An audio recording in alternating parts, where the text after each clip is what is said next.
भाई जो गुरु वचन पे डट गे, कट गे फंद 84 के।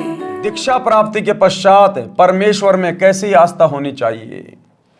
उत्तर दिया, परमेश्वर कबीर जी ने बताया है कि जैसे मृग यानी हिरण शब्द पर आसक्त होता है, वैसे साधक परमात्मा के प्रति लगन लगावे। गुरु से लगन कठिन है भाई। सतभक्ति में सतगुरु स्वयं परमात्मा होता है। तो कहते नाम दीक्षा लेने के बाद जिस प्रकार वो हिरण जो एक शब्द के ऊपर आसक्त हो जाता है, उसके बाद वो शिकारी उसके साथ जो मर्जी करे, उसको काटे या घर ले जाए, लेकिन वो हिरण विवश हो जाता है उस शब्द को सुनकर उसकी धुन के ऊपर, और शिकारी के घुटनों पे आके अपना सर रख देता है। इसी प्रकार सतगुरु से नाम की दीक्षा लेने के बाद, उनके सत्संग सुनने के बाद, सतगुरु समझ में आने के बाद कि सतगुरु स्वयं परमात्मा है, भगत ने अपने आप को समर्पित कर देना चाहिए। तन मन शीस ईस अपने पे पहलम चोट चढ़ावे, जब कोई राम भगत गति पावे। यानी फिर भगत ने समाज की तरफ नहीं देखना, संसार की तरफ नहीं देखना, जीवित ही मृतक हो जाना चाहिए। क्योंकि सतगुरु के शरण में आने के बाद सतगुरु हमें जो ज्ञान देगा, जो भक्ति देगा, जो मर्यादाएं देगा, उस आधार से समाज से, जगत से हमारा कोई विशेष लगाव होना ही नहीं चाहिए। ना हम कोई त्योहार मनाएंगे, ना हम फालतू की परंपराओं को निभाएंगे, ना हम व्यर्थ के रीति रिवाजों को निभाएंगे, ना हम घूमने जाएंगे, ना कोई पिकनिक पे जाएंगे। तो भला फिर समाज से यारी दोस्ती रिश्तेदारी निभाने के लिए बच क्या गया? हम तो समाज की तरफ से मर जाते हैं। और जैसे हमें गुरुदेव भगवान कहें, जो मर्यादा बता दी, जो नियम बता दिए, हमने केवल उसी हिसाब से चलना है, एक कदम भी आउट नहीं चलना। और नाम दीक्षा लेकर यदि हम राजनेताओं की रैलियों में धक्के खाते रहेंगे, दुनिया के आरक्षणों में जाके बैठ जाएंगे, गुंडों की सीबीआई जांच करवाएंगे, जाटों की धर्मशाला बनवाएंगे, स्टेडियम बनवाएंगे, अयोध्या में भंडारा लगाएंगे, बजरंग दल के साथ बैठ के बांग्लादेश के मुसलमानों के खिलाफ नारे लगाएंगे, तो भैया फिर सतगुरु कुछ नहीं करेगा। इसका मतलब अभी आपको ना तो सतगुरु समझ में आया, ना अभी आपको ज्ञान समझ में आया। तो गुरुदेव के कहने का मतलब है कि नाम दीक्षा लेने के बाद आपने भी उस हिरण की तरह अपने गुरुदेव के चरणों में स्वयं को न्योछावर कर देना चाहिए, समर्पित कर देना चाहिए। केवल गुरु की मर्यादा और भगत का पैर, यानी एक भी अपना कदम गुरु की मर्यादाओं के खिलाफ नहीं जाना चाहिए, गुरु की आज्ञा के खिलाफ नहीं जाना चाहिए, तब जाकर वो भगत सफल होगा। इसलिए कहते हैं गुरु से लगन कठिन है भाई, लगन लगे बिन काम न सरता, जीव प्रलय हो जाई। गुरु से लगन कठिन है भाई, समर्पित काल होने नहीं देता। हिरण यानी मृग पकड़ने वाला एक यंत्र से विशेष शब्द करता है, जो हिरण को अत्यंत पसंद होता है। जब वह शब्द बजाया जाता है तो हिरण उस ओर चल पड़ता है, और शिकारी जो शब्द कर रहा होता है उसके सामने बैठकर मुख जमीन पर रखकर समर्पित हो जाता है, अपने जीवन को दांव पर लगा देता है। इसी प्रकार उपदेशी को परमात्मा के प्रति, किस परमात्मा के प्रति? सतगुरु के प्रति समर्पित होना चाहिए, अपना जीवन न्योछावर कर देना चाहिए। यानी समाज से हट जाना चाहिए, सामाजिक परंपराओं से हट जाना चाहिए, रीति रिवाजों से हट जाना चाहिए, केवल अपने गुरुदेव के आदेश के अनुसार ही चले, जो सत्संगों में उन्होंने बता दिए होते हैं। दूसरा उदाहरण, हमने किस प्रकार अपने सतगुरु के प्रति समर्पित होना चाहिए, तब जाकर हमारा ये मोक्ष वाला बात बनेगा, जन्म मरण का रोग कटेगा। पतंग यानी पंख वाला कीड़ा, जो प्रकाश बहुत प्रिय है, यानी जो पतंग होता है उसको प्रकाश यानी लाइट बहुत प्यारी लगती है। अपनी प्रिय वस्तु को प्राप्त करने के लिए वह दीपक, मोमबत्ती, बिजली की गर्म लाइट के ऊपर आसक्त होकर उसे प्राप्त करने के उद्देश्य से उसके ऊपर गिर जाता है और मृत्यु को प्राप्त हो जाता है। कहने का मतलब है हम अपने गुरुदेव भगवान के वचन पर इस कदर दृढ़ हो जाएं कि हमने समाज को नहीं देखना, यारी दोस्ती रिश्तेदारी को नहीं देखना। वो चाहे हमें कितना ही कुछ कहें, कितना ही ताना मारें, कितना ही व्यंग करें, हमें कैसा भी कुछ कहें, लेकिन हमने उनकी बातों की ओर ध्यान नहीं देना, तवज्जो नहीं देना। गुरुदेव की मर्यादाओं के अनुसार, गुरुदेव के आदेश के अनुसार ही हमने अपना जीवन यापन करना है। इसी प्रकार भगत को परमात्मा प्राप्ति के लिए मर मिटना चाहिए, समाज की परंपरागत साधना को तथा अन्य शास्त्र विरुद्ध रीति रिवाजों को त्यागने तथा सत्य साधना करने में कठिनाई आती हैं, उनका सामना करना चाहिए।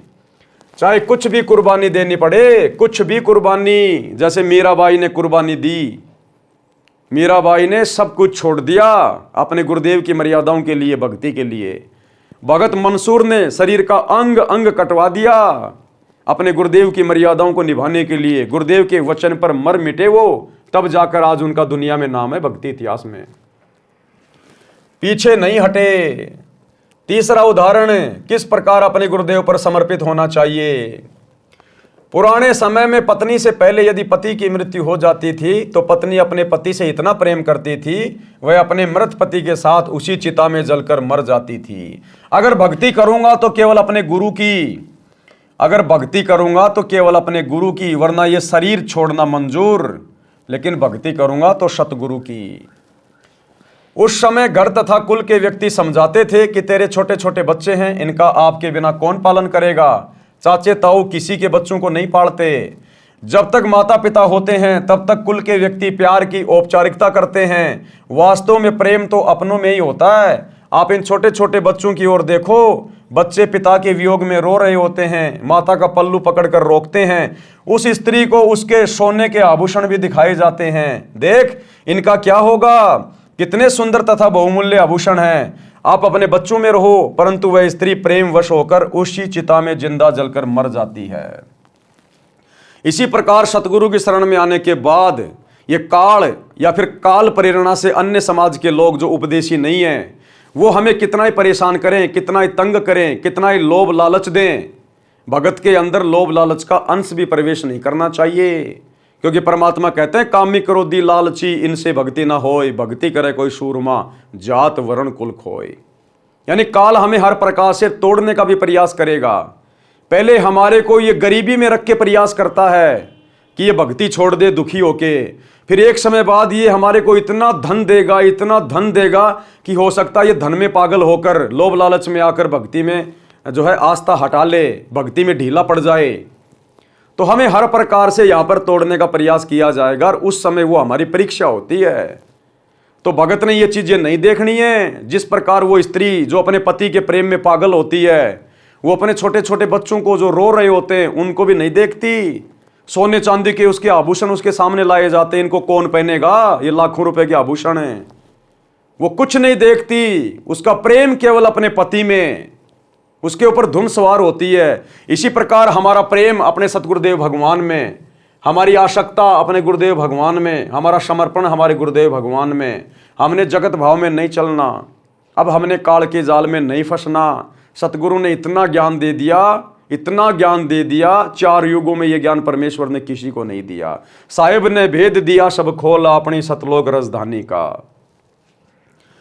आप अपने बच्चों में रहो, परंतु वह स्त्री प्रेमवश होकर उसी चिता में जिंदा जलकर मर जाती थी, पीछे कदम नहीं हटाती थी। पहले तो इस प्रकार सती होती थी, कोई 1-2 ही होती थी। बाद में ये रीति रिवाज कुल की मर्यादा का रूप ले गई थी। पति की मृत्यु के पश्चात स्त्री को जबरन उसी चिता में जलाया जाने लगा था, जिससे सती प्रथा का जन्म हुआ। बाद में यह संघर्ष के पश्चात समाप्त हो गई। इस कथा का सारांश है कि जैसे एक पत्नी अपने पति के वैराग्य में जिंदा जलकर मर जाती है, मुख से राम राम कहकर चिता में जल जाती है। जगत में जीवन दिन चार का कोई सदा ना रहे, ये विचार पति संग चाली कोई कुछ कहे। इसी प्रकार जगत में जीवन दिन चार का कोई कुछ भी कहे, समाज की परंपराओं को छोड़कर, रीति रिवाजों को छोड़कर हम तो अपने गुरुदेव भगवान के साथ चलेंगे। जो आज्ञा गुरुदेव की है, जो नियम गुरुदेव के हैं, हम नहीं तोड़ेंगे, ना समाज के लिए, ना परिवार के लिए, ना यारी दोस्ती रिश्तेदारी के लिए। हम प्रत्येक वचन निभाएंगे अपने आत्मा के कल्याण के लिए। शब्दार्थ, बहुत पुराने समय में स्त्री अपने मृत पति के साथ जलकर मर जाती थी। उस समय उसकी आस्था अपने पति के अतिरिक्त किसी अन्य धन संपत्ति, बालकों या आभूषण में नहीं रहती थी। वह विचार करती थी कि संसार में आज नहीं तो कुछ दिन बाद मृत्यु होगी। संसार के व्यक्ति कुछ भी कहें, वह किसी की परवाह नहीं करती थी। इस तरह का विचार करके वह स्त्री अपने पति के साथ जलकर मरती थी। यह कुरीति थी, परंतु उस समय बहुत महत्व माना जाता था। अब शिक्षित समाज ने इस कुरीति व जुल्म का अंत कर दिया है।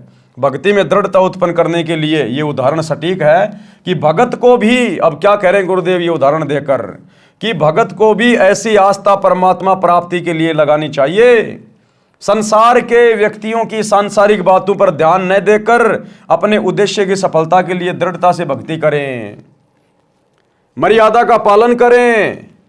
नीचे की वाणियों में यही समझाया है कि भगत सत्य पुरुष की साधना के लिए ऐसे ही लगन लगाए, संसार के नाते संपत्ति को भूल जाए और केवल परमात्मा में ध्यान लगाए। जो गुरु बचन पे डट गे, कट गे फंद 84 के, कट गे फंद 84 के, कट गे फंद 84।